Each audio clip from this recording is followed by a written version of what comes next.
Rain didn't fall so much as it occupied the air. It didn't just wet the rail district, it rewrote it. Streetlights turned into trembling halos. Puddles became black mirrors with no bottom.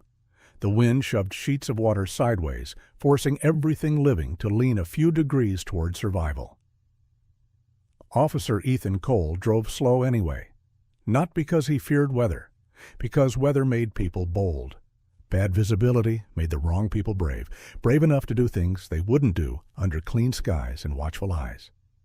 In the rail district, there were always watchful eyes. They just weren't always on the same side.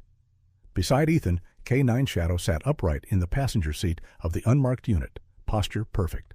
Not relaxed, assembled. Like every muscle was in its assigned place, every sense tuned to the frequency of human intention. Her ears didn't twitch randomly. They tracked. Her nose tasted the world through the cracks around the window sill like the storm carried messages written in chemicals. Ethan kept one hand on the wheel, one near the console where Shadow's leash clipped in. Not because she needed him to hold it, because he did. His radio crackled. Unit 12, respond. Disturbance call. Diner off Rivercut and 9th. Caller reports confrontation. No weapons seen. Ethan glanced at the address. Rivercut, 9th, Rail District Edge. The kind of place that stayed open late because truckers and night workers needed coffee more than sleep. The kind of place where every booth had heard more truth than a courtroom. He didn't like disturbance calls in places like that. Not because they were complicated, because they were easy to bury. Copy, Ethan said. En route. Shadow's head angled slightly, eyes fixed forward. She wasn't looking at the road. She was listening to Ethan's voice. The dog never missed tone. Never missed the shift that happened when a call went from routine to something else.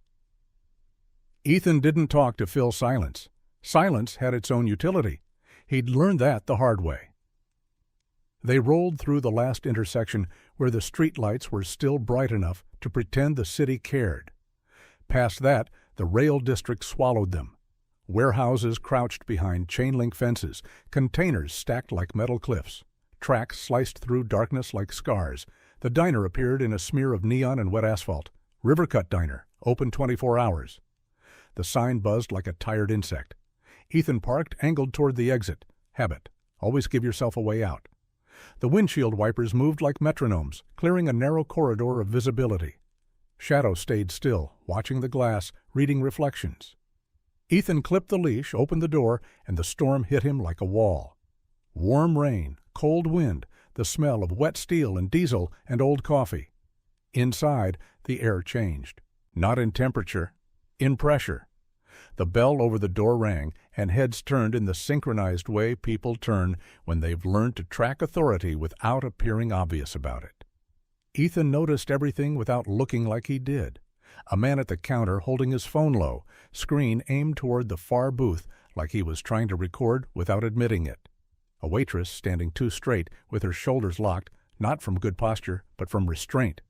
The cook behind the pass-through window, hands frozen mid-motion like she'd been caught between staying silent and stepping in.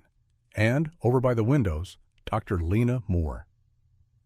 Ethan recognized her the way you recognize someone you only see at crime scenes and autopsies. The calm face that didn't belong to the room's chaos. Lena wasn't in uniform. She wasn't even dressed like she meant to be out late. Dark sweater, hair tied back, eyes tired. But her stillness was the kind of stillness Ethan associated with people who worked around death and refused to let it own them. Lena was standing near booth 3. Her hands were open, palms visible, non-threatening posture. Across from her sat 2 men in dark raincoats, not eating, not talking loudly. One of them smiled with his mouth only. The other didn't smile at all. Both had the same expensive boots, clean like they hadn't walked through weather. Ethan's eyes flicked once. Booth, hands, exits, phone, cook, waitress, Lena. He didn't see a weapon. He saw something else. He saw procedure being used like a knife. The smiling man spoke just loud enough for nearby booths to hear. "You're a smart woman, doctor. Smart women know when to stop digging." Lena didn't raise her voice. "I'm not digging. I'm documenting." Same thing to the wrong people. Ethan stepped closer, letting his presence enter the conversation without announcing itself. Shadow moved beside him like a shadow, appropriately, Quiet pause on tile, leash slack, head level. The man's eyes slid to Shadow first, then Ethan. That mattered. People who had nothing to hide looked at a badge. People who had something to hide looked at a dog. "Evening," Ethan said. Calm, neutral, not aggressive, just present. "Everything okay here?" The not-smiling man's gaze moved to Ethan's face like he was cataloging it for later. The smiling man leaned back. "Officer, we're just having a conversation." "Looks like it," Ethan said. "Conversations usually don't need an audience and a camera." He didn't look at the guy filming. He didn't need to. The message landed anyway. The phone lowered slightly. Lena's eyes met Ethan's for half a second. In that half second, Ethan understood something. She hadn't called for help. She hadn't escalated. She'd endured this because she knew what escalation cost. Ethan shifted his weight slightly, angling his body so he was between Lena and the men. Not dramatic, not confrontational, just math. "Ma'am," he said quietly to Lena, "did they threaten you?" The smiling man answered for her. "We didn't threaten anyone." "That's not what I asked." Lena's mouth tightened. "They're advising me." Ethan nodded. "Advising you to do what?" The not-smiling man spoke for the first time, voice smooth like polished stone. "To remember she works for the county, not the federal government, not some crusade, the county." Ethan heard what wasn't said. "Stay small, stay local, stay controllable." Lena kept her chin level. "I work for the truth." The smiling man chuckled. "Truth is expensive." Ethan felt Shadow's leash tighten. Not because she pulled, but because her muscles engaged. A tiny shift. A readiness. She'd keyed off tone, off threat, off the way the not-smiling man's hand moved under the table and didn't come back out. Ethan didn't bark orders. He didn't raise his voice. He did the thing that ended a lot of problems before they started. He made it official. "All right," Ethan said. "Conversation's over. You two can finish your coffee elsewhere." The smiling man looked amused. "Are we being trespassed?" Ethan glanced at the waitress. "This your place?" The waitress hesitated, just a flicker of fear crossing her face. Then she looked toward the kitchen window. The cook's eyes met hers. A silent question. "Do we do this? Do we finally say it out loud?" The cook swallowed, then she nodded once. "Yeah," the waitress said, voice thin. "You're done here." The not-smiling man's gaze snapped to her. A promise lived in that look. Ethan clocked it, stored it, filed it for later. "All right," Ethan said. "Time to go." The men stood slowly, like they were doing Ethan a favor by cooperating. The smiling man adjusted his coat and leaned in toward Ethan, close enough to be heard, far enough to claim it wasn't intimidation. "You're new in this district, Officer Cole?" Ethan didn't react. "You don't know how things work here." Ethan's eyes stayed steady. "I know exactly how things work everywhere." The man's smile tightened. His eyes flicked to Shadow. "Beautiful dog." Shadow's ears stayed forward. Her gaze stayed locked, not barking, not lunging, just letting the room understand what she was capable of without giving anyone proof they could weaponize. The not-smiling man walked past Lena and paused, just long enough to speak to her in a voice so low it was almost polite. "Stop filing those anomalies, Doctor. Someone's going to get hurt." Then he left. The bell rang again. Rain swallowed them. The diner released a collective breath, like it had been holding it for years. Ethan turned to Lena. "You okay?" Lena's hands were steady, but her eyes weren't. "They weren't going to hit me," she said. "That's not what you were worried about." Lena's gaze shifted to the waitress and cook. "They don't need to hit you to hurt you," Lena said. "They just need to touch the right system." Ethan felt the words in his bones. Systems were fragile. People pretended they weren't. Ethan looked at the phone guy at the counter. "You get any of that?"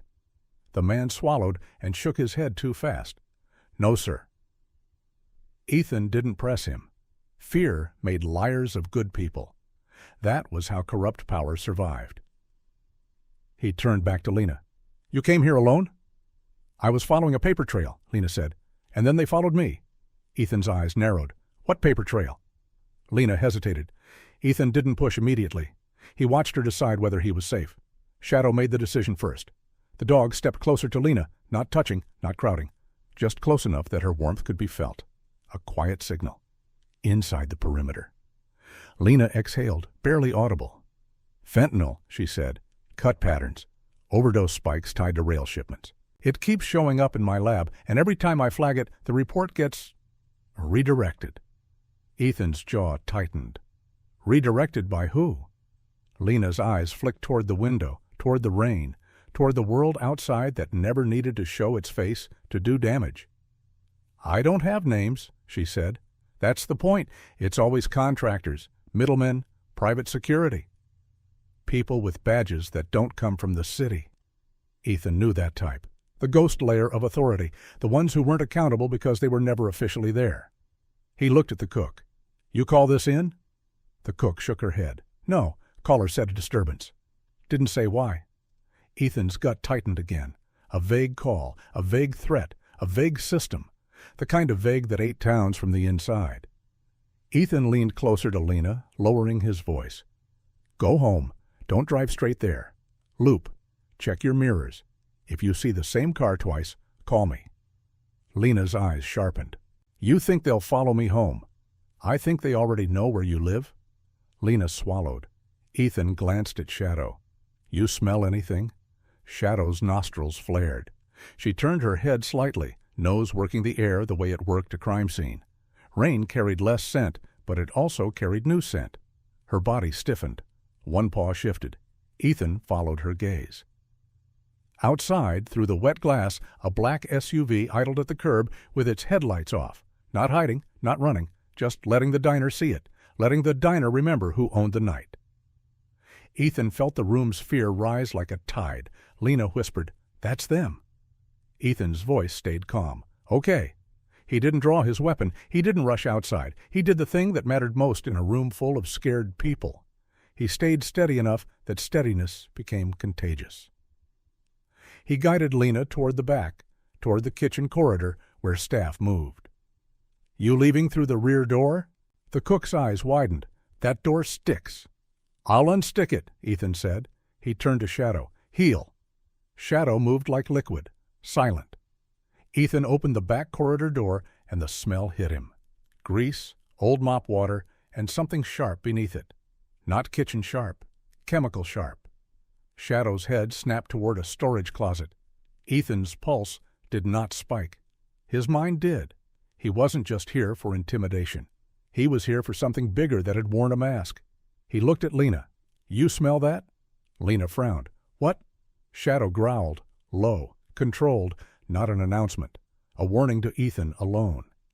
Ethan's gaze stayed on the closet door. He already knew what this was, not because he'd seen it here before, because he'd seen it everywhere. Bad people needed plausible deniability.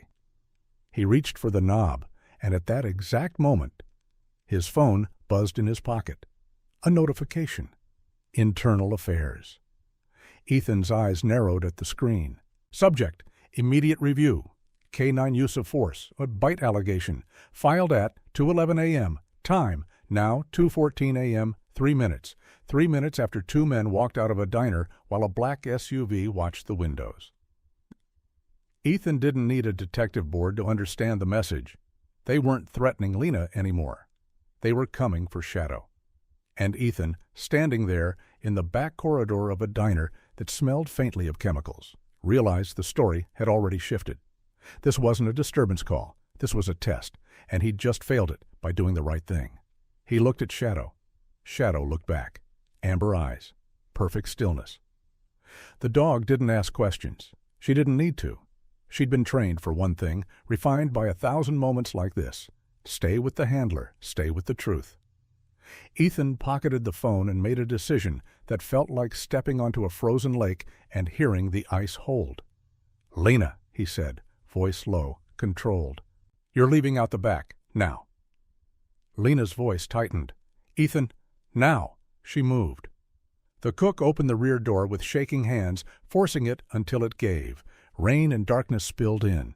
Ethan stayed at the corridor entrance with Shadow beside him, watching the closet door like it had teeth. Because sometimes it did. And outside, the black SUV's engine remained steady, like a heartbeat, like a countdown. Ethan didn't know yet what was inside that closet. He only knew this. Whatever it was, it had been waiting for someone to finally open the door. And Ethan Cole had just become the person who couldn't pretend he hadn't seen it. Rain hammered the metal roof above the rear corridor like impatient knuckles. Dr. Lena Moore disappeared into the alley, coat pulled tight, shoulders squared the way people square themselves when they understand they are now officially part of something bigger than a bad conversation. The back door shut. Ethan stood alone in the narrow hallway with K9 Shadow and a storage closet that smelled wrong. His phone buzzed again in his pocket. He didn't look at it. He already knew what it would say. 3 minutes. That was all it took for a complaint to become paperwork, for paperwork to become leverage, for leverage to become removal. If Internal Affairs classified Shadow as aggressive, she would be pulled pending evaluation. No field work, no scent tracking, no rail yard sweeps, no quiet detection of the kind of chemicals that slip past human noses and human pride. The men in the diner hadn't been trying to scare Lena. They'd been baiting Shadow. Ethan stepped closer to the closet door. "Shadow," he said softly. She moved up beside him, nostrils flaring, tail still. Not tense, focused. Ethan opened the door slowly. Inside, mop bucket, industrial cleaner, paper towels, old aprons, and beneath that, a duffel bag, black, wet along the edges like it had been set down in a hurry. Shadow's head lowered, her body stiffened, her nose hovered inches from the zipper. Ethan didn't need her to bark. He trusted the shift in her spine. He crouched, careful not to disturb the bag's position. He didn't touch it. Instead, he leaned close enough to smell what Shadow already knew. Bitter, chemical, sweet in the way rot can be sweet. Not kitchen cleaner, not grease. Synthetic opioid. He felt the pieces slide into place.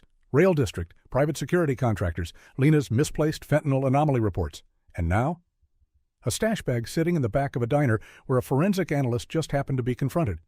Not hidden well, not concealed professionally. Placed. Ethan exhaled slowly. They wanted it found. Not by Lena, by him. He stepped back and finally pulled out his phone. Internal Affairs, urgent review, allegation, unprovoked K9 bite during disturbance at Rivercut Diner. Complainant, confidential, civilian.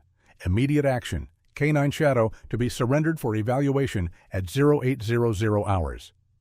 Ethan checked the time, 2:18 a.m. Filed at 2:11 a.m., Shadow had not left his side. She had not made contact with anyone. But somewhere, someone had already written a narrative. And if this bag was discovered during a follow-up, and if Shadow's scent was anywhere near it, the story would be simple. Agitated K9, aggressive handler, escalation. Evidence tainted, dog removed, officer sidelined, case buried. Ethan stood. He closed the closet door without touching the bag. Shadow looked up at him, amber eyes steady. She didn't need instructions. She needed clarity. Ethan clipped her leash tighter, not restrictive, just communicative. "We're not taking that," he murmured. Shadow blinked once.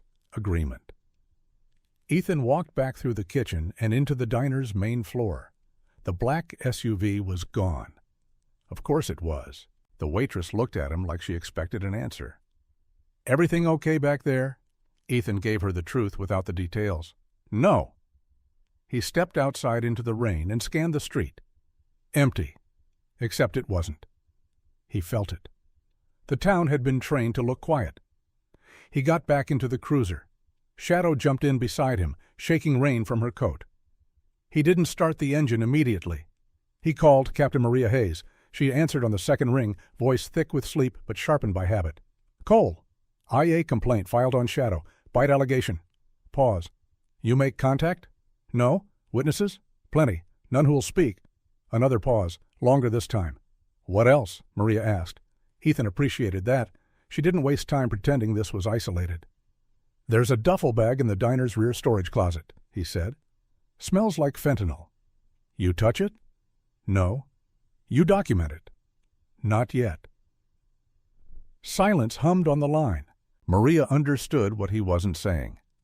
"If you log that bag tonight," she said carefully, "and the complaint is already in the system, Iowa will tie Shadow to the scene and argue your dog escalated over narcotics presence." "Yes." "And if you don't log it?" "It disappears by morning." Maria exhaled. "Okay," she said finally, "we do this clean." That was her strength, not loud heroics, procedure. "Go back," she continued. "Photograph the closet without disturbing anything. Do not open the bag. Call in narcotics as anonymous tip from diner staff. Force an external unit to collect it. You are just responding, officer. And Shadow? You surrender her at 0800 like a good cop. Ethan's jaw tightened. Maria's voice softened half a degree.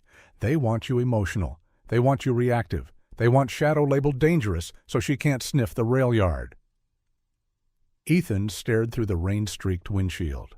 Understood. Cole, Maria added, whatever this is, it's bigger than a diner. I know. And they just showed you their first move. Ethan hung up. He looked at Shadow. She was watching him, not anxious, not confused, present.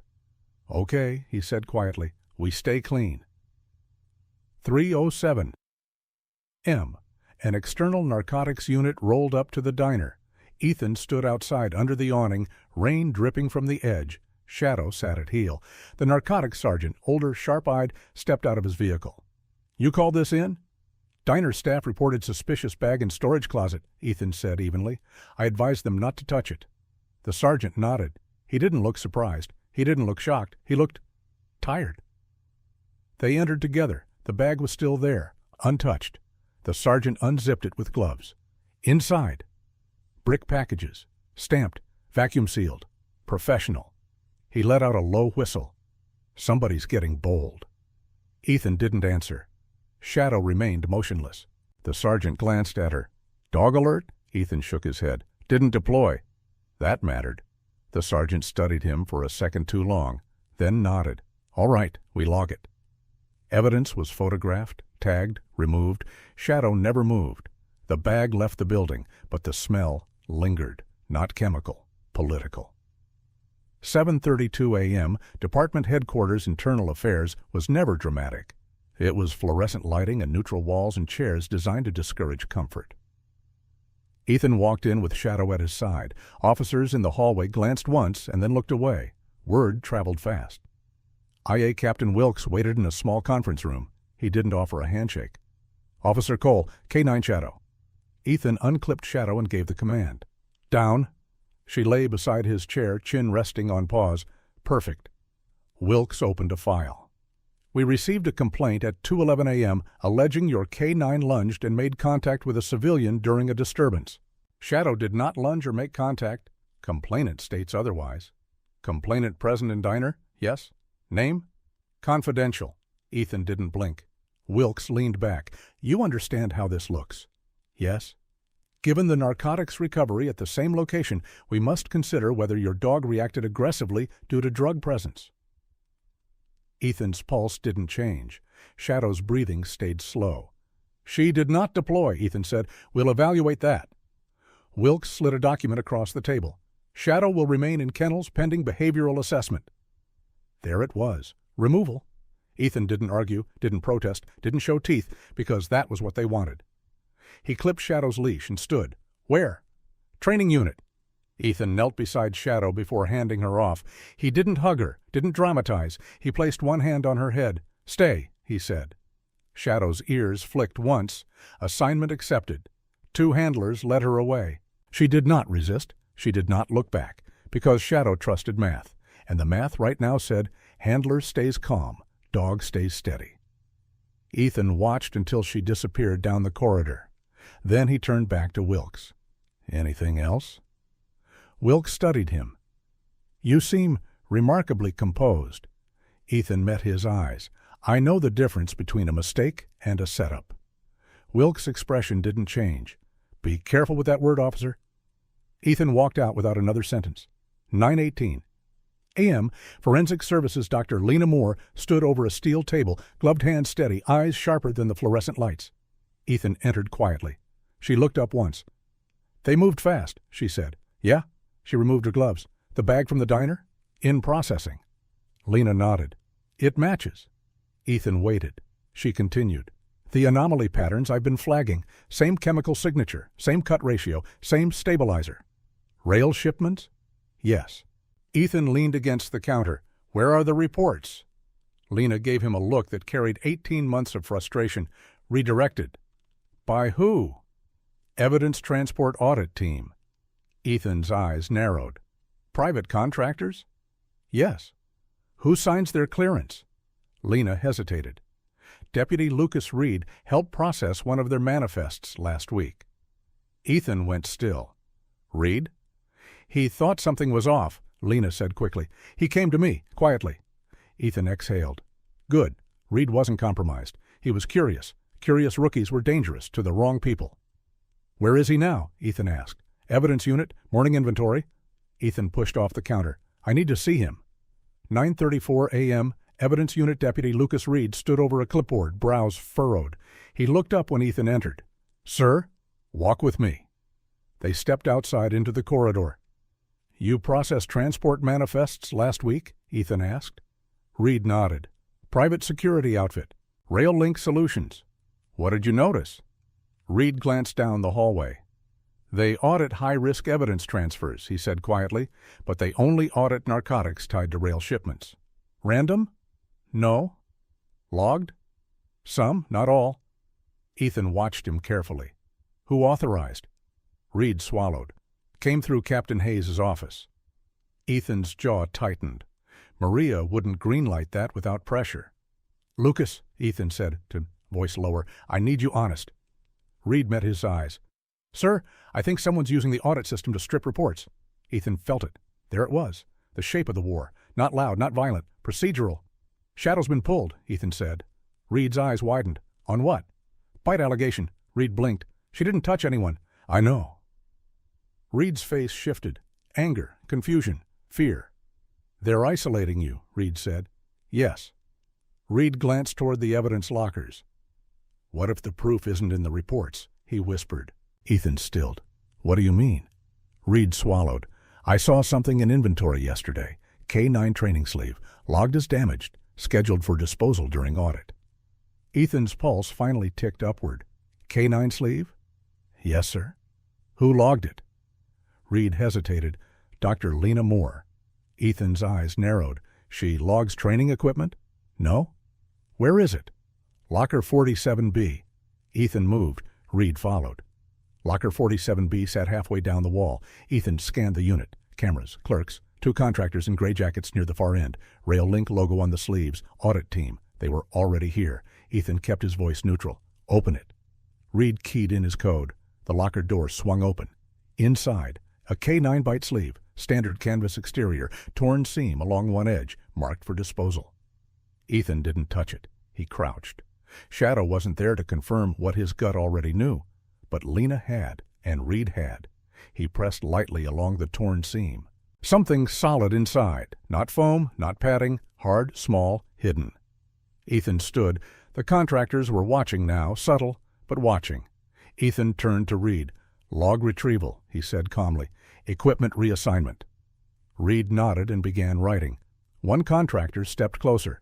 Sir, he said politely, that sleeve is flagged for destruction. Ethan met his eyes. And? Audit protocol requires sign-off before reassignment. Show me the protocol. The contractor hesitated. Half a second. Too long. Ethan stepped closer to him. You audit narcotics tied to rail shipments only? The contractor's jaw tightened. That's classified. Ethan smiled faintly. So is the inside of this sleeve. He lifted it, slowly, deliberately. He didn't open it. He didn't reveal it. He just held it. Ownership through posture. The contractor's eyes flicked toward the cameras, then back to Ethan. We'll need to notify our supervisor, he said. Do that, Ethan replied. He handed the sleeve to Reed. Chain of custody. My desk. Reed nodded.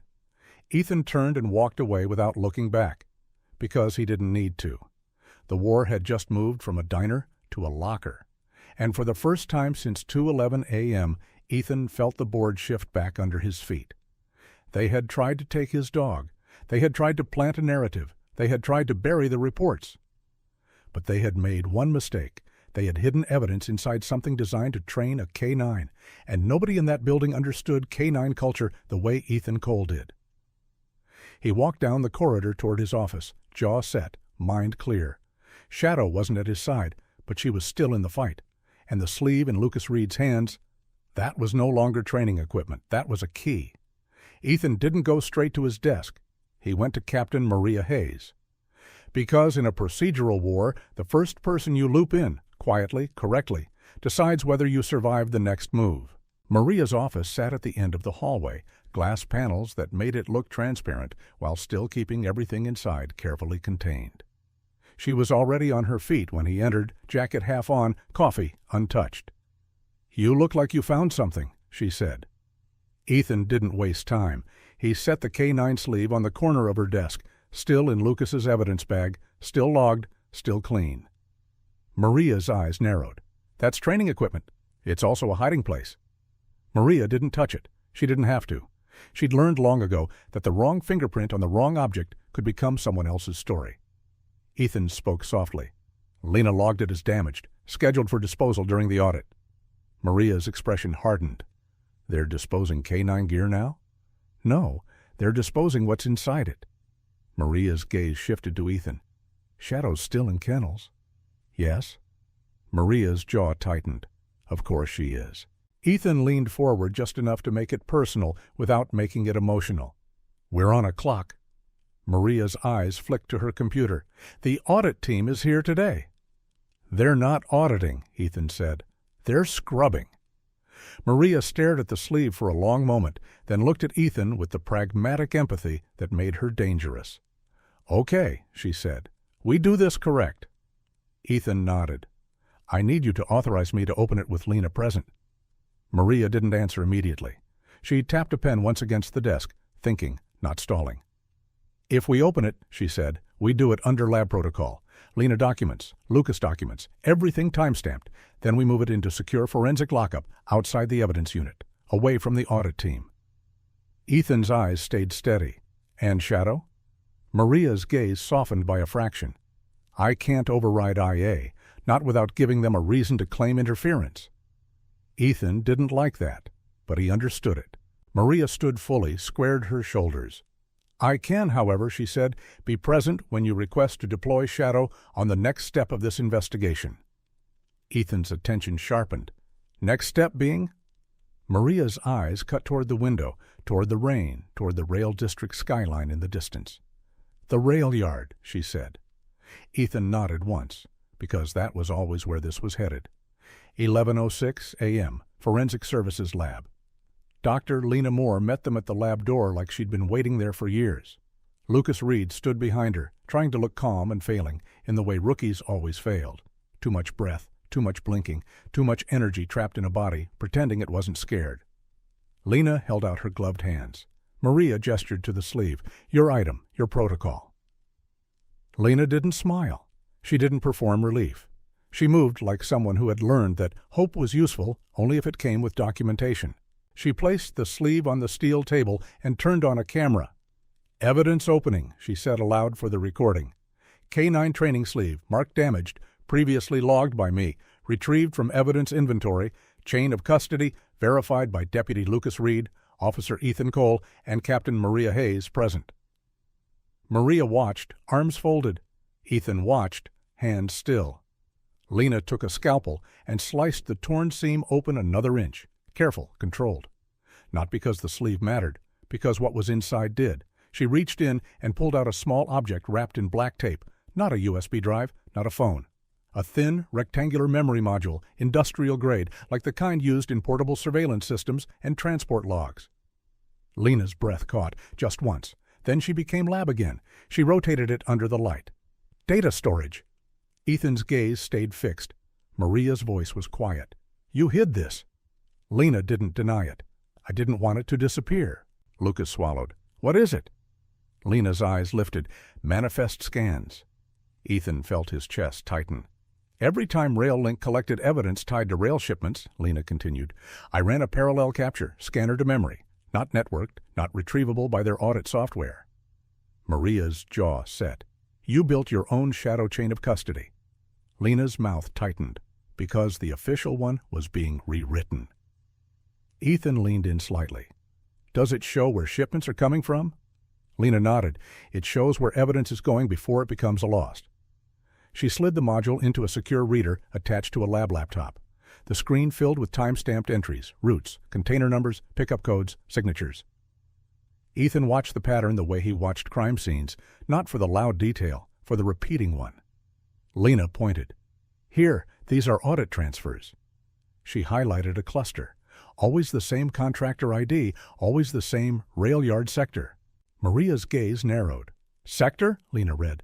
Yard 9C, container row 14, service access under the east gantry. Lucas's eyes widened. That's where Rail Link parks their transport vans.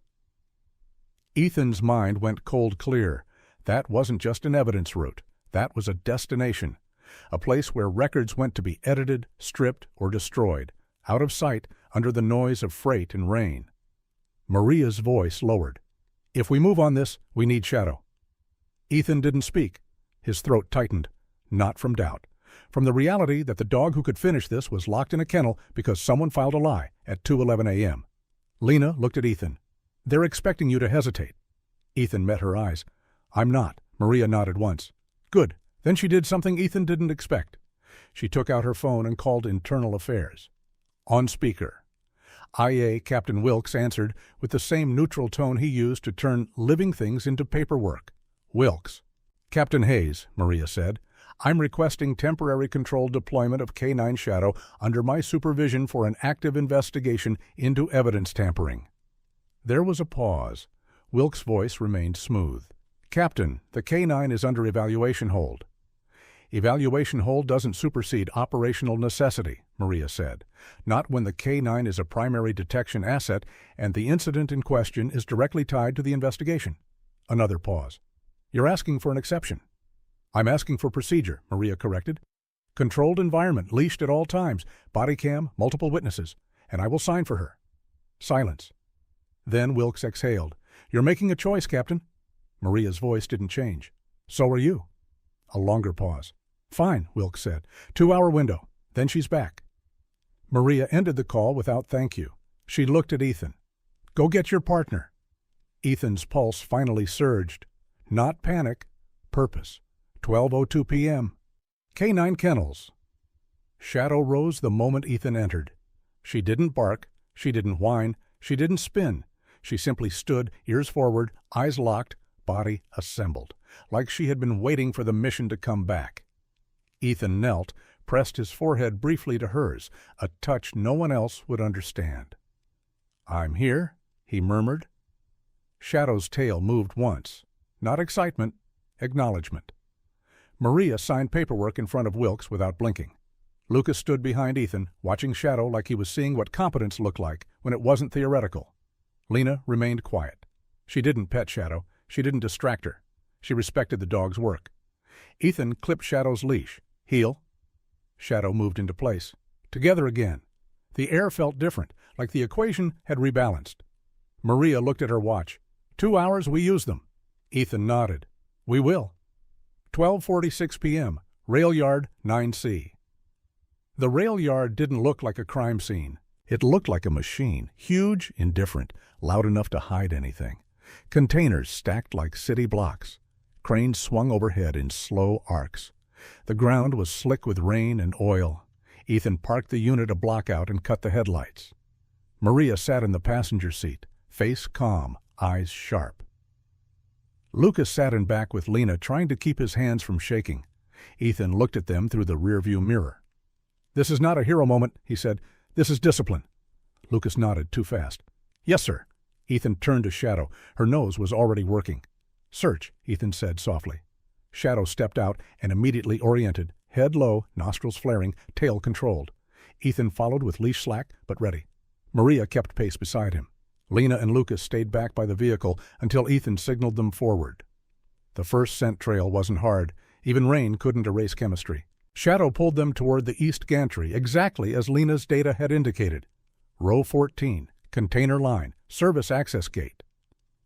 A white van with rail link markings sat tucked between containers like it belonged there. Its engine was running. Ethan didn't like that. Engines running meant exits planned. Shadow's body tightened. Her head snapped toward a container with its door half open. Ethan's hand tightened on the leash, not to restrain, to communicate. Easy, he whispered. Shadow held, but the tension in her muscles was a message. Threat. Recent. Active. Maria stepped closer, voice low. You hearing that? Ethan listened. At first only rain and machinery, then a faint metallic scrape, like something being dragged. Paper doesn't scrape, hard drives do. Ethan's jaw set. This wasn't just a storage site. This was a burn site. He raised his hand and motioned Lena forward. Lena approached, eyes wide but steady. "Container number?" Maria asked. Lena checked her notes. 14C77. That's the one tagged repeatedly in the logs. Ethan nodded once. Lucas moved in behind them. "Stay close," Ethan told him, "and keep your body cam rolling." Lucas tapped his chest. "Already on."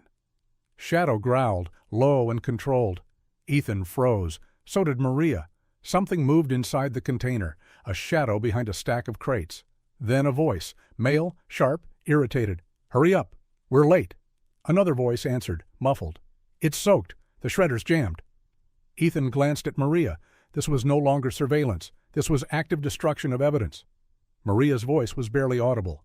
"We don't have warrants," Ethan nodded, "but we have exigency." Maria's eyes narrowed. "And we have a K9 under IA scrutiny." Ethan's throat tightened. If Shadow so much as touched someone, they would call it aggression. They would frame it as proof the complaint was legitimate, and the dog would pay for it. Ethan's voice dropped. "Shadow does not bite unless I command it." Maria held his gaze. She trusted him. She didn't trust the system. Ethan shifted his stance so the container entrance was in front of him. "Police," he called, voice firm, controlled. Not shouting, not inviting argument. Inside, everything went silent. Then, a sudden movement. A crate toppled. Footsteps. Fast. Ethan's body went into that state he'd lived in for years, calm outside, calculations inside. "Shadow," he said, "block." It was a command most people didn't know existed. Not attack, not bite. Block. Shadow surged forward, not into the container, but across the entrance line, body angled like a living barricade. Her teeth did not show. Her bark did not come. Her presence did. A man inside lunged toward the door. He saw Shadow and stopped, instinct overriding bravado. He tried to slip past anyway. Shadow shifted, shoulder checking the airspace, forcing him back without contact. Ethan stepped up beside her, voice cutting. "Hands up!" The man hesitated, then lifted his hands. Another figure moved deeper inside, trying to retreat out the back. Maria swore softly. "There's a rear exit," she said. Ethan's eyes cut to Lucas. "Cover rear line." Lucas's eyes widened. "Sir!" "Now!" Lucas ran, rain splashing under his boots. Ethan's focus stayed on the man at the entrance. "You work for RailLink?" Ethan asked. The man's jaw tightened. "We're contracted." "You're destroying evidence," Maria said, stepping in. The man's eyes flicked to her rank bars, and for half a second, fear. Then his face hardened. "You don't have warrants." Maria's voice was cold. "Neither do you." Inside, the second figure moved again, fast. Ethan saw it in shadow first. Her head snapped, her body shifted, her growl deepened. Ethan's pulse spiked. Not because he feared Shadow would bite, because he feared the trap. They wanted contact. They wanted one frame of video. K9 lunges, K9 bites, K9 dangerous. Ethan tightened the leash and spoke low. "Shadow, hold." Shadow froze, not statue still, coiled. The second figure bolted toward the rear exit. Lucas shouted from behind the container line. "Stop!" A third figure appeared out of nowhere, behind Lucas, not from inside the container, from between two stacks. That was the part Ethan didn't like, because it meant the container wasn't the only play.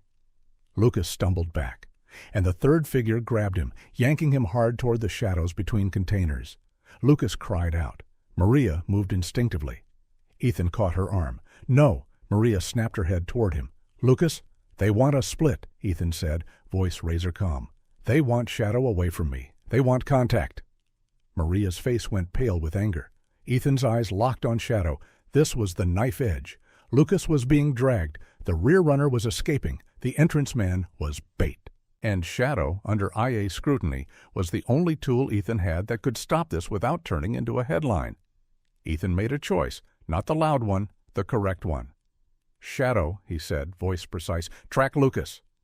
Shadow's head whipped, her nose dropped. She surged, not toward the man holding his hands up, not toward the runner, but toward the scent line of Lucas's fear and sweat and rain. Ethan ran with her, leash controlled, body cam on. He did not give her slack enough to bite. He gave her just enough to lead. They cut between containers, rain echoing off steel like gunfire. Shadow's path was straight as a bullet. Lucas's voice echoed ahead, strained. "Get off!" Ethan rounded a corner and saw it. Lucas pinned against a container wall, a man with a forearm across his throat. A choke, a control hold. Lucas's face red, his hands clawing, the man's eyes wild, calculating. He saw Shadow first, then Ethan. He grinned. "Dog's gonna bite," he said, breathless. "That's gonna be a shame." Ethan felt the trap like a wire around his ankle. The man wanted Shadow to bite so he could claim the complaint was real. Ethan didn't give him that. He stepped forward, voice ice calm. "Release him!" The man tightened the forearm. Lucas gagged. "Call your dog off," the man hissed. Shadow growled, low, controlled. Ethan's hand tightened on the leash. He spoke softly. "Shadow, place." Shadow shifted, not forward, sideways. She moved into the man's blind spot, angling her body between Lucas and the attacker like a wedge. Her shoulder pressed against the attacker's hip, force without teeth. The man lost balance. Lucas slipped one knee down and twisted instinctively, trying to breathe. Ethan stepped in and drove his forearm into the attacker's wrist. Precision, leverage, restraint. The man's grip loosened. Lucas collapsed forward, coughing. The attacker swung. Ethan caught the arm, pinned it, and slammed the man's shoulder into the container wall hard enough to stop, not hard enough to break. Maria appeared a second later, weapon drawn but steady. "Down!" she commanded. The attacker froze, then sank to his knees. Shadow stood beside Ethan, teeth hidden, eyes locked. The world held its breath. Ethan looked down at Lucas. "Talk to me." Lucas coughed, nodded. "I'm okay." "Good," Ethan said. "Stay behind me." Ethan turned toward Shadow. Her ears were forward, her nose lifted. She wasn't finished. She was tracking something else. The runner, the evidence, the real center of gravity. Ethan's eyes met Maria's. "We go back," he said. Maria nodded sharply. "Now." They moved fast through the container maze. Rain slicked their boots, but Shadow's path didn't slow. They rounded the last corner and saw smoke. Thin at first, then thick, coming from the container. Ethan's stomach dropped. Inside, sparks flashed, like someone had jammed a shredder and decided fire was simpler. Maria swore. Lena ran up behind them, breath tight. "They're burning it!" Ethan moved to the entrance. The first man, the bait, was gone. Of course he was. The door was half open, smoke pouring out. Inside, the sound of metal grinding and plastic cracking. Ethan raised his voice. "Police! Evacuate!" No response, only the crackle of flame. Ethan didn't go in blindly. He looked at Shadow. "Find," he said. Shadow stepped to the threshold, nose working even through smoke. She barked once, sharp, alert, a live presence inside. Ethan's mind raced. If someone was trapped, if someone was still destroying evidence. They couldn't let it all burn. Maria's voice tight. "Cole, we can't—" Ethan held up a hand. "We don't need to save everything. We need enough." He looked at Lena. "What matters most?" Lena swallowed hard, eyes watering from smoke. "Manifests, transfer logs, anything with container IDs and signatures." Ethan nodded. He pulled his jacket up, wet fabric over his mouth. He took out his flashlight. "Shadow, stay," he ordered. Shadow's body tensed. Ethan crouched, pressed his forehead briefly to hers. "Stay. Guard entrance." Shadow held. Ethan stepped into the container. Heat hit him immediately. Smoke burned his throat. The floor was slick. Somewhere inside, a portable shredder had been knocked sideways, chewing on wet paper and plastic like a dying machine. He spotted it, flames licking the corner of a crate. He moved fast, scanning shelves, folders, boxes, a laptop smashed on the floor. He grabbed the nearest intact binder, soaked but readable, and shoved it under his jacket. Then another. He didn't try to be a hero. He tried to be a professional. Outside, Shadow barked again, warning, not panic. Ethan turned. A figure lurched out from behind a crate, coughing, eyes wild, holding something in his hand. Not a gun, a can. Aerosol accelerant. The man sprayed toward the floor, toward Ethan's feet. Flame jumped. Ethan's reflexes kicked in. He backed, pivoted, kept the binders tight. The man lunged toward the exit. Shadow snapped forward. Not biting. Blocking. Her body slammed into the airspace, forcing the man to stagger back. He swung an elbow toward her head. Ethan shouted, "Shadow, down!" Shadow dropped instantly, avoiding the strike. The man stumbled forward into Ethan's path. Ethan drove his shoulder into the man's chest, pinned him against the container wall, and wrenched the accelerant can away. Maria was there in the doorway, weapon aimed. "Hands!" she barked. The man's hands went up. Smoke curled around them like a curtain. Ethan shoved the man outward. "Get him out!" Ethan coughed. Maria grabbed him and pulled him into the rain. Ethan stumbled out after, binders clutched like life preservers. Shadow stayed at heel the moment Ethan cleared the threshold. Still no bite. Still no contact they could weaponize. Only precision. Only control. Only Ethan's discipline holding the entire fragile narrative together. Behind them, flames grew. The container became a furnace, but in Ethan's arms, enough paper survived to matter. Lena grabbed the binders, eyes wide. These are... Maria's voice cut through. "We leave, now." Sirens rose in the distance, not the local kind. Heavier, faster, approaching like a decision that couldn't be undone. Ethan's phone buzzed, a message from a number he didn't recognize. But Maria did when she glanced at the screen. Federal partner contact. 2 words. Moving now. Maria looked at Ethan, rain on her face like tears she refused to own. "You did it," she said. Ethan didn't celebrate. He didn't smile. He looked down at Shadow. The dog's amber eyes were steady, breathing calm, posture perfect. She had done her job without giving the enemy their story. Ethan exhaled slowly. The rail yard lights glared through rain, the smoke rose, the sirens grew closer, and Ethan Cole, soaked, coughing, binders in hand, felt the moment shift. Not into victory, into inevitability. Because once federal wheels started turning, the people who relied on silence had only 2 choices: run or burn. They had tried burning. Now the running was about to end. The sirens didn't sound like panic. They sounded like arrival. Not the scattered wail of local units passing through a town that had learned to keep its head down. This was coordinated, layered, purposeful. Multiple vehicles, staggered spacing. A cadence that said, someone finally wrote the order, and now it was being executed. Ethan stood under the gantry lights with rain running off his hair and down the collar of his jacket, binders cradled against his ribs like they were a living thing he had to keep breathing. Maria stayed half a step behind him, close enough to anchor, far enough to command. Lucas pressed a trembling hand to his throat, still coughing, eyes wide with the stunned anger of someone who'd just learned how quickly a routine shift could turn into a chokehold in the shadows. Lena held the binders now, arms tight around them, eyes tracking the smoke pouring from container 14C-77 like she could calculate how much truth was being eaten by flame in real time. Shadow sat at Ethan's heel, posture perfect, not relaxed, assembled, the same way she always was when the world was trying to trick her into becoming a headline. A convoy of dark vehicles rolled in and stopped with surgical spacing, blocking exits, sealing lanes, cutting off the service roads between stacked containers. Doors opened, boots hit pavement, no shouted commands, no chaos, just a rapid, quiet deployment that made the rail yard feel suddenly smaller, like a room that had been too big until someone finally closed the door. Maria lifted her chin slightly. Ethan didn't need to ask.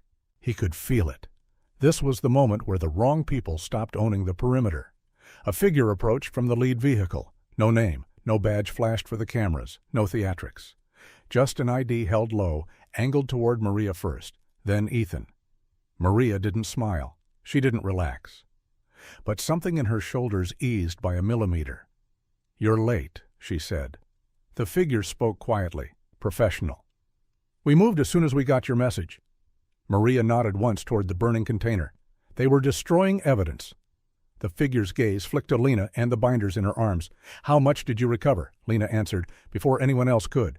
"Enough. Manifests, transfer logs, contractor sign-off chains." Ethan watched the figure's eyes sharpen. Good. The words meant something to them. They weren't treating this like a local disturbance. They were treating it like a node.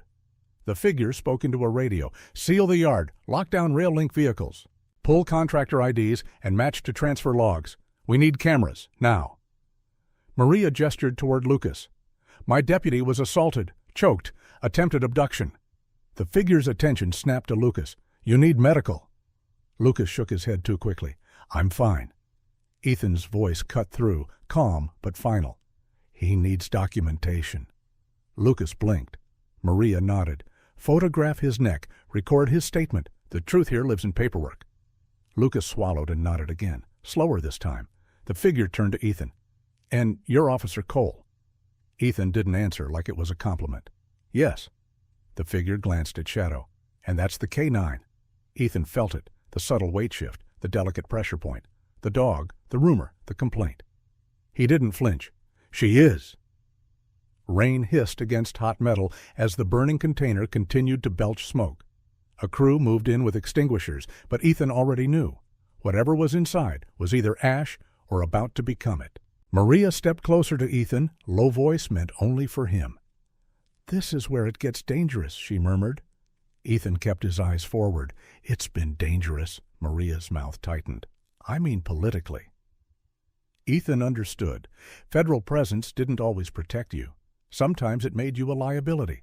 Because when the truth breaks big, everyone scrambles to control who looks guilty. And the fastest way to protect an institution was to sacrifice a dog. 2:41 p.m., temporary command post, rail yard office. The yard office smelled like stale coffee and damp paper and the old heat of machinery. Someone had cleared a table and turned it into a makeshift intake station. Lena laid the binders down carefully, like they were fragile bones. Maria stood across from her, arms folded, posture hard. Lucas sat in a chair near the corner, getting his throat photographed, jaw clenched, eyes burning with humiliation and rage. Ethan stood by the wall with Shadow at heel, not because he was told to, because he understood how fast any room could be rewritten. A laptop opened, files scanned, pages photographed. Lena pointed to specific lines with a gloved finger. "This signature," she said. "Contractor ID matches Rail Link Audit Lead, and this transfer." She tapped another page. "Goes to Yard 9C, Row 14, same container line." Maria leaned in, eyes narrowed. "And the missing evidence reports?" Lena nodded. "They're tied to these transfers. Anything connected to rail shipments gets audited and rerouted." Ethan didn't speak. He watched, because his job wasn't to fill the air. It was to see the seam. A quiet voice from the doorway. "Officer Cole." Ethan's head turned. Internal affairs. Not a person this time, just the idea of it, wearing a blazer and a neutral expression. The IA captain stood in the doorway, eyes scanning the room like he was looking for a narrative to collect. His gaze landed on Shadow. Ethan's jaw tightened. Here it was. Maria stepped forward immediately, blocking the line of sight like a shield that didn't announce itself. "We're in active joint operations," Maria said. "If you're here to disrupt, you can leave." The IA captain didn't bite. He smiled slightly, thin. "I'm here because your K-9 is under evaluation hold," he said, "and she's currently deployed." Maria didn't blink. "Under my signed authorization." IA's eyes flicked to Ethan. "And Officer Cole is still primary handler." "Yes," Maria said, "that's how K-9 units work." The IA captain stepped into the room. His gaze moved over Lucas's bruising throat, over Lena's binders, over the federal laptops. He was reading the room's power structure, trying to decide whether this was a moment to push or to wait. Ethan watched him and felt something colder than anger. Recognition. This wasn't about the bite complaint anymore. This was about control. The IA captain's voice stayed smooth. "I need to take a statement from Officer Cole regarding the alleged incident." Maria's eyes narrowed. "Now?" "Now," IA replied. Ethan exhaled slowly. If he refused, they'd label him uncooperative. If he complied, they'd fish for emotion. Either way, they wanted something on record they could edit later.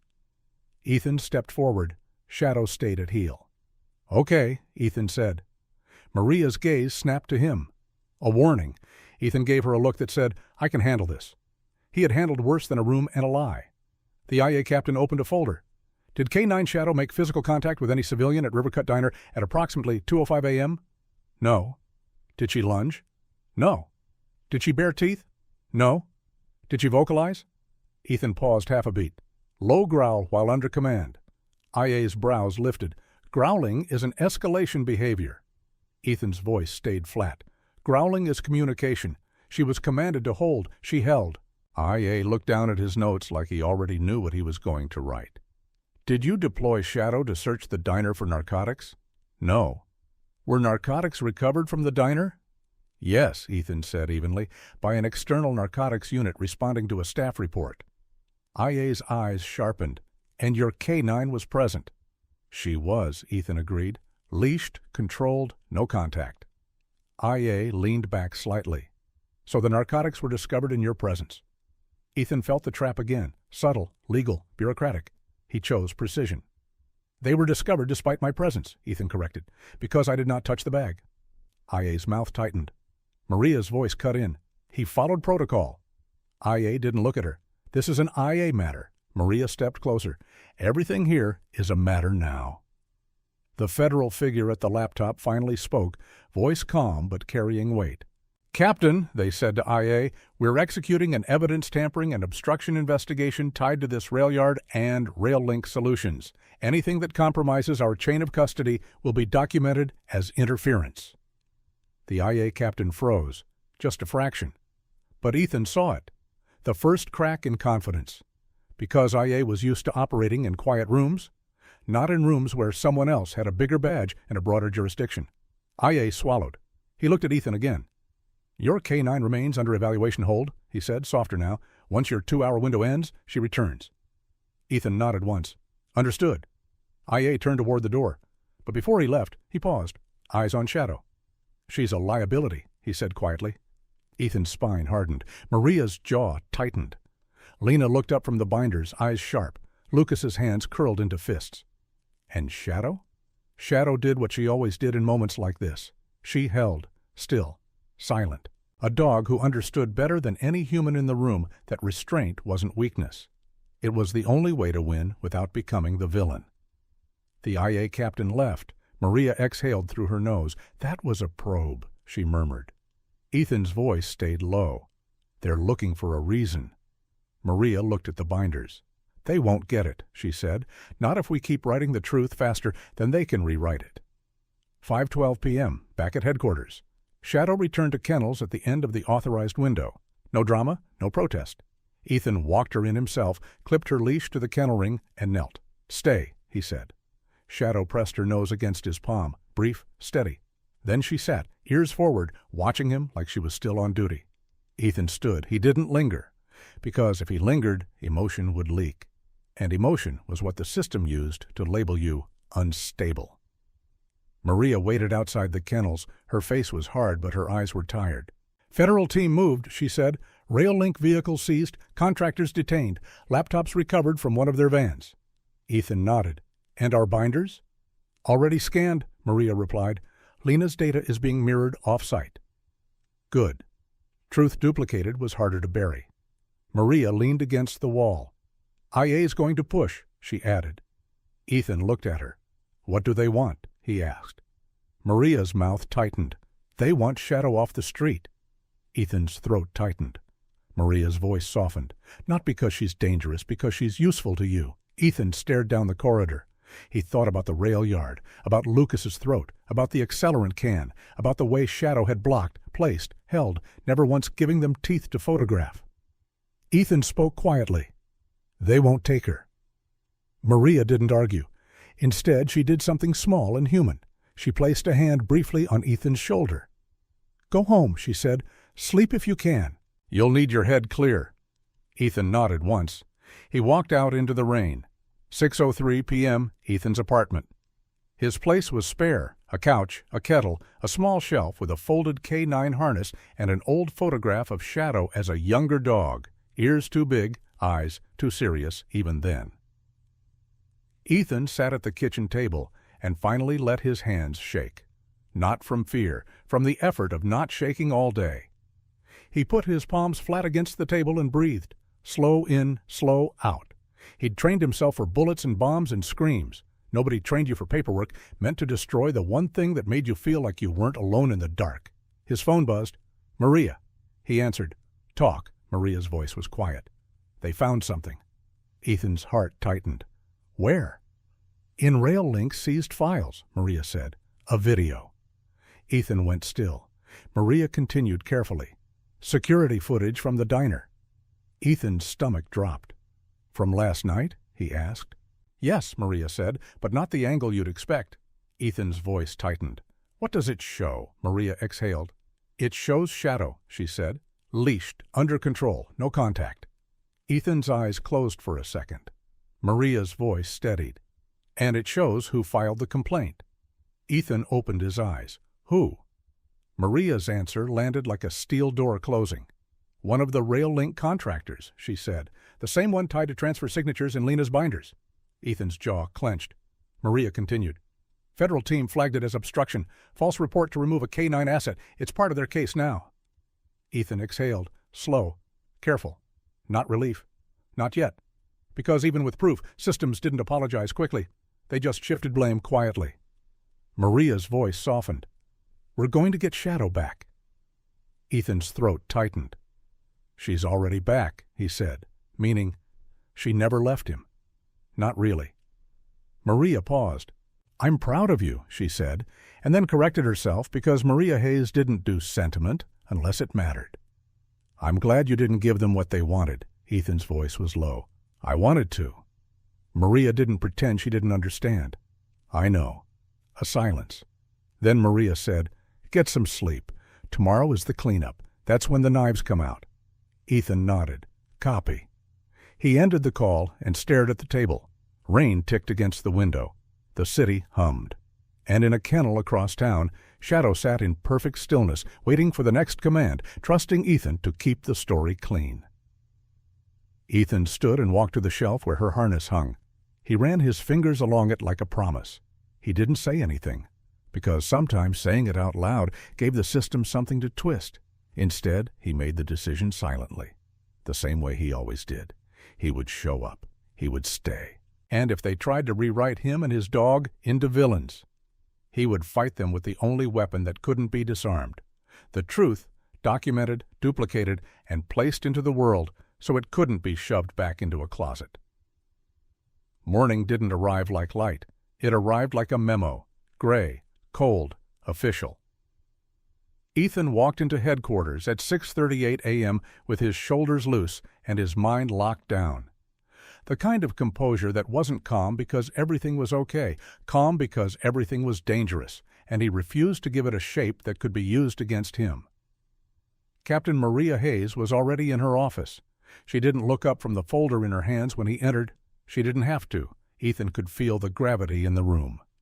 The task force sent the footage, Maria said. Ethan sat without being invited. Chain intact? Maria slid the folder across the desk, printed stills, timestamps, a clear wide shot from the diner's corner camera, Shadow at heel. Leashed, controlled, no contact, no lunge, just a dog standing between cruelty and consequence, without doing what they'd wanted her to do. Maria tapped the bottom page. And this, she said. A screenshot of a phone call log, metadata pulled from seized contractor devices. Time, number, destination, internal affairs intake line, timestamp, 2:11 a.m. Ethan's jaw tightened. Maria's voice stayed level. The false complaint is now part of the obstruction case, officially. Ethan stared at the page. Officially meant something, but not everything. Officially didn't stop institutions from trying to save face. Officially didn't stop people inside the building from deciding the easiest fix was still to sideline a K-9 and call it procedure. Maria leaned forward. Here's what's going to happen, she said. IA will try to spin this as unverified, under review, pending. They'll stall. They'll say Shadow stays in kennels until the review concludes. Ethan's eyes lifted. And we let them? Maria's expression hardened. No. That was why Maria Hayes survived. She didn't win wars by being loud. She won by knowing exactly where the line was and stepping over it only when she had paper to hold in her hand while she did. She stood. Come with me. 7:12 a.m. Internal Affairs Office.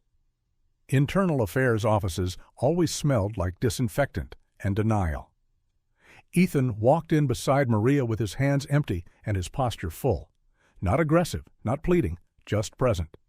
The IA supervisor was already seated, folders stacked, coffee untouched. Maria placed the printed stills on the desk. Then the call log screenshot. Then a one-page memo from the task force, no drama, no flourish, stating that a Rail Link contractor had filed a knowingly false complaint as part of an active obstruction effort aimed at removing a K-9 asset from an investigation. Maria didn't ask. She stated, "This complaint is fraudulent," she said. "Shadow is released back to handler immediately." The IA supervisor's face didn't change, but his eyes flicked once. Calculation. Institutional instinct. Captain Hayes, he said carefully, this is a federal matter.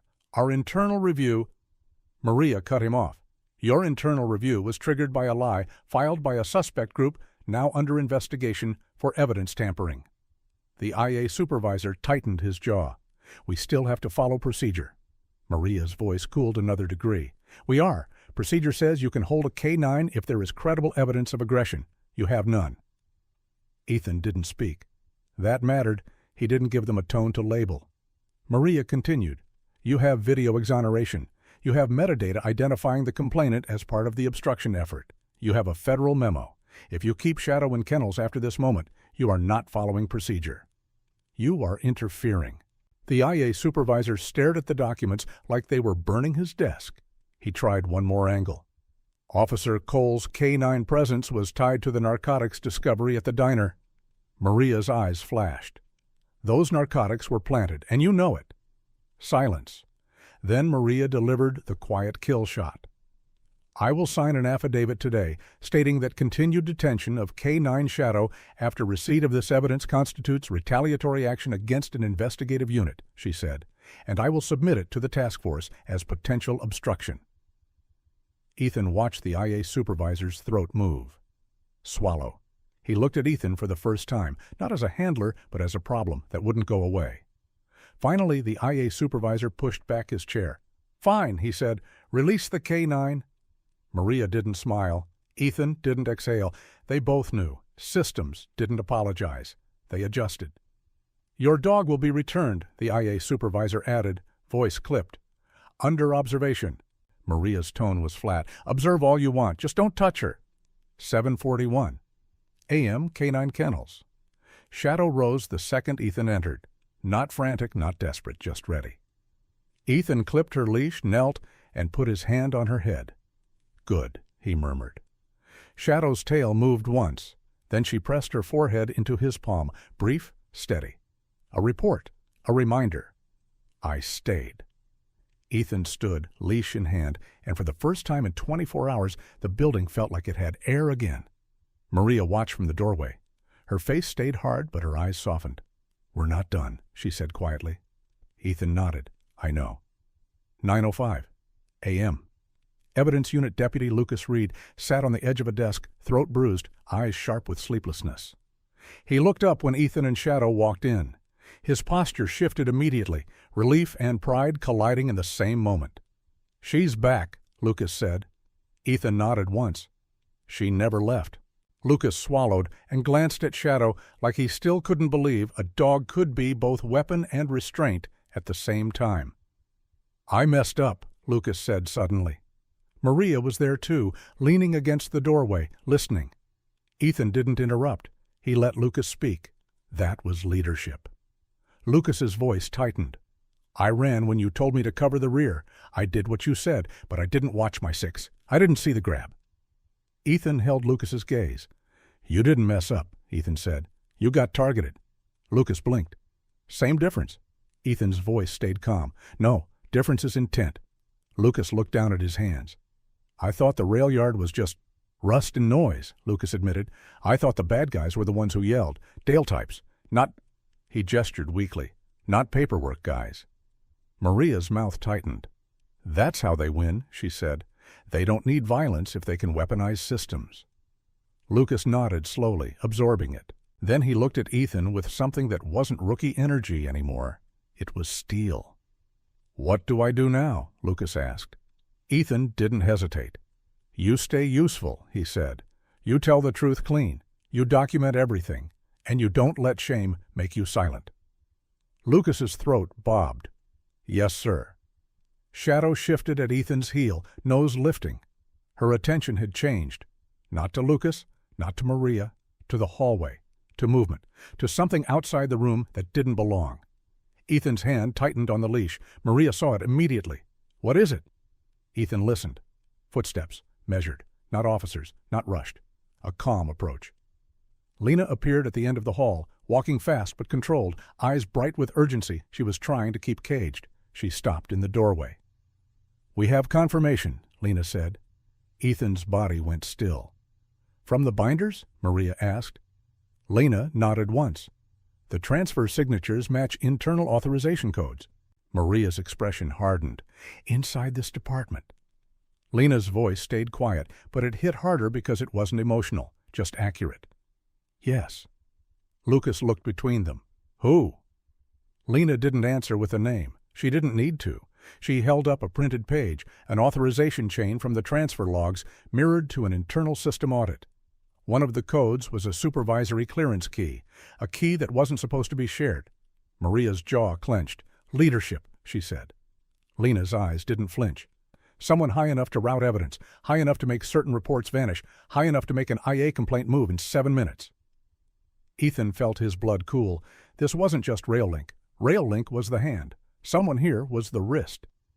Maria stared at the page for 3 seconds too long, processing the betrayal without letting it show. Then she looked at Ethan. The task force is going to sweep, she said. Ethan nodded. And they'll want us out of the way. Maria's mouth tightened. They can want what they want. Lena stepped closer. They're moving at noon, she said. Simultaneous, rail yard offices, contractor facilities, and... She hesitated, then forced the words out. Department Administrative Wing. Lucas went pale. Ethan didn't. He'd felt it coming. When you pull on the truth hard enough, eventually it yanks something that can't pretend it isn't attached. Maria pushed off the doorway. Okay, she said. We keep our unit clean. We don't touch anything we don't need to. We don't confront anyone. We let the sweep happen. Lucas swallowed. What about us? Maria's eyes softened, not in comfort, in reality. Us? She said. We keep breathing. We keep working. We keep each other standing.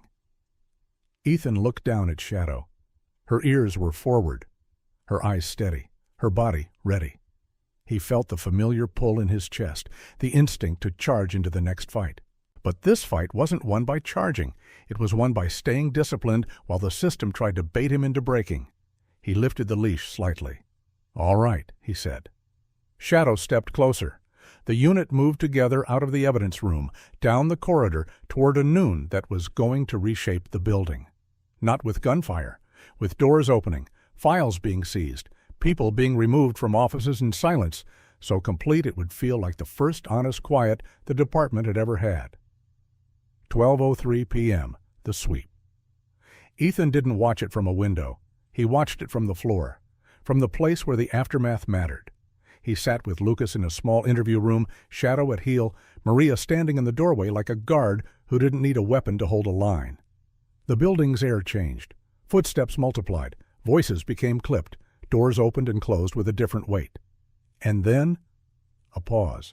A deep, unnatural pause. The kind that happens when the person who thought they were untouchable realizes they're being touched.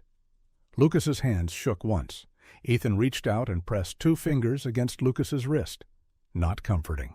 Grounding. Lucas breathed. Maria's phone buzzed. She glanced down. Her face didn't change, but her eyes tightened. It's happening, she said. Lena appeared in the doorway, breath quick, eyes sharp. They've got them, she said. Maria's voice was quiet. How many? Lena swallowed. Enough. Ethan didn't ask for names, because names would come later, and names were less important than the fact that the machinery had finally turned toward itself. Maria looked at Ethan. This is what it costs, she said, to stay clean. Ethan's jaw tightened. Worth it. Maria nodded once. Yeah. Shadow shifted, leaning lightly against Ethan's leg, a silent weight that said the same thing in a different language. Still here. Ethan closed his eyes for half a second, then opened them again. Because the sweep wasn't the end. It was the moment the system stopped being able to pretend it wasn't sick. And now the real work began, keeping the truth alive long enough to matter. The building didn't explode. It exhaled. That was the strangest part. After the sweep, after the quiet removals, after offices were sealed and hard drives boxed and supervisors escorted past the same desks they had once ruled, the department didn't descend into chaos. It went still. Not the fearful stillness of the diner at 2:05 a.m., not the tense stillness of a rail yard before sirens. This was different. This was the stillness that comes after a lie is pulled out by the root. People walked slower. They made eye contact. They said small truths out loud without lowering their voices. Ethan noticed it the way he noticed everything. without staring. Shadow walked at heel beside him down the main corridor, nails clicking softly against tile. No one avoided them now. No one looked away. Instead, a patrol officer Ethan barely knew paused and said, "Good work." Ethan nodded once. Not pride, not triumph. Acknowledgement. Because this wasn't about winning. It was about staying. 3 days later, Captain Maria Hayes stood at the head of the briefing room. No raised voice. No speech about integrity.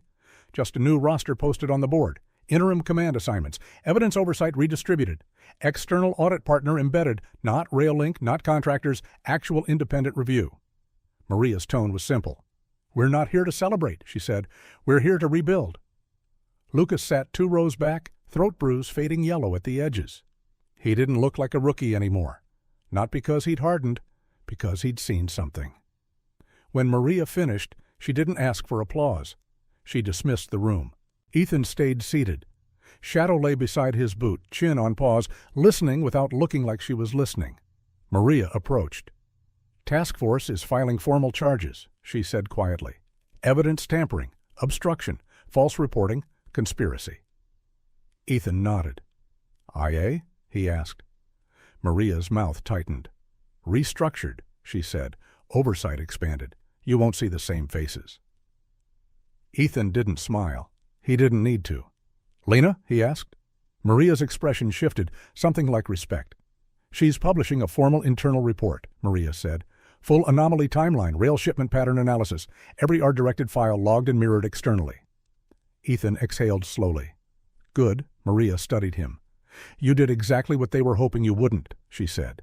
Ethan looked down at Shadow. "I didn't," he replied. Maria followed his gaze. "Fair," she said.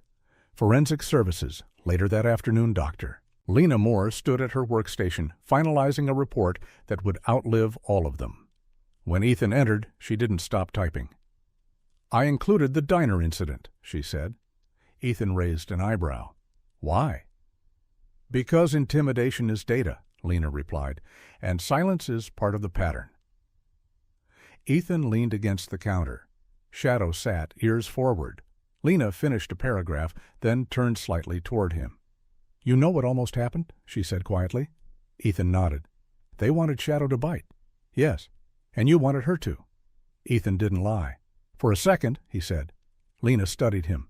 "That's the difference," she said, "between you and them." Ethan didn't accept that easily. "Discipline isn't virtue," he said. "It's practice." Lena's mouth twitched faintly. "Exactly." She looked down at Shadow. "She saved my evidence," Lena said. Ethan shook his head. "You did." Lena met his eyes. "I hid it," she said, "but you made it matter." There was no dramatic handshake, no speech, just a nod between 2 professionals who had survived a system trying to eat them. Evidence Yard, Evening Lucas, found Ethan by the patrol vehicles. Shadow was in the back seat of the cruiser, watching the world through glass with that same assembled calm. Lucas leaned against the hood. "I keep replaying it," he admitted. "The rail yard." Ethan didn't look at him immediately. "That's normal," he said. Lucas exhaled. "When he grabbed me, I froze." "You fought," Ethan corrected. Lucas shook his head. "I panicked." Ethan finally met his eyes. "Fear isn't failure," he said. "Letting it decide for you is." Lucas swallowed. "And you?" Lucas asked. "You weren't scared?" Ethan considered that. "I was," he said. Lucas blinked. "But I knew what they wanted," Ethan continued. "They wanted chaos, they wanted teeth, they wanted a story."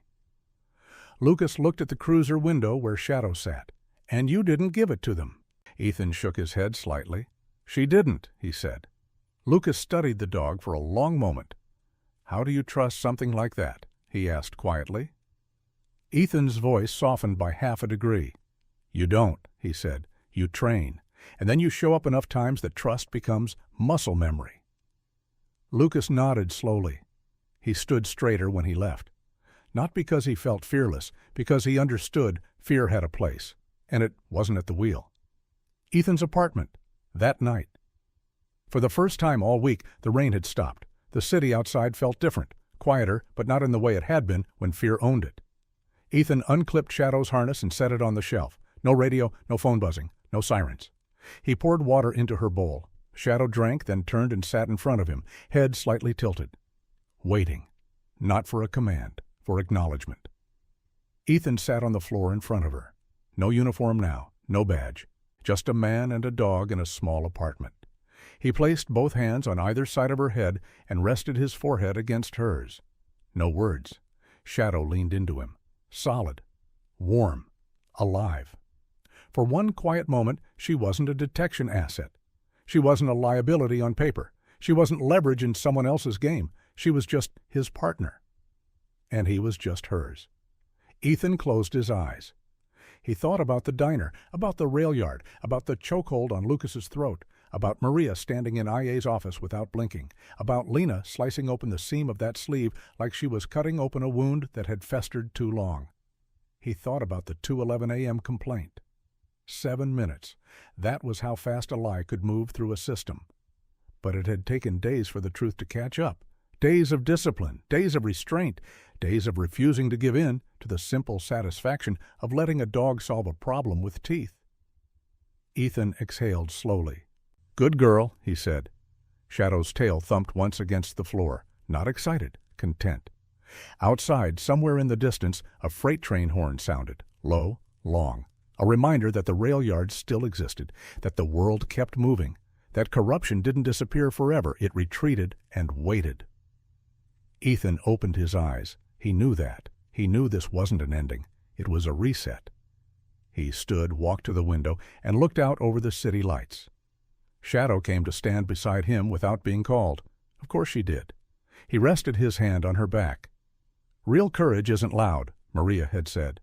He understood that now more than ever. Real courage was procedural. It was filling out the right form when someone wanted you to throw a punch. It was logging evidence clean when someone wanted you to pocket it. It was commanding block instead of bite when the easy option would have felt righteous. It was staying. He looked down at Shadow. Her amber eyes reflected the city lights like twin signals, steady, uncomplicated, trusting. Ethan nodded once, to her, to the room, to the version of himself that had chosen restraint when revenge would have been simpler. "We show up," he said quietly. Shadow leaned lightly into his leg. Assignment accepted. The city outside kept breathing, and for the first time in a long time, it felt like it could do so without someone rewriting the air.